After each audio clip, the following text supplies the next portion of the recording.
How to fix Snapchat avatar problem. Hello everyone, welcome back. In this video we talk about how to fix this on your Snapchat. Just watch this video till the end. So first you need to go and open the settings of your phone, then go directly and open apps option. Here on apps option you have to search now for Snapchat.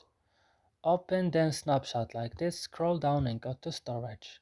Here on storage, go to the last button in the bottom of the screen, clear data, and click OK. And then you have to back and click on force stop, click also OK.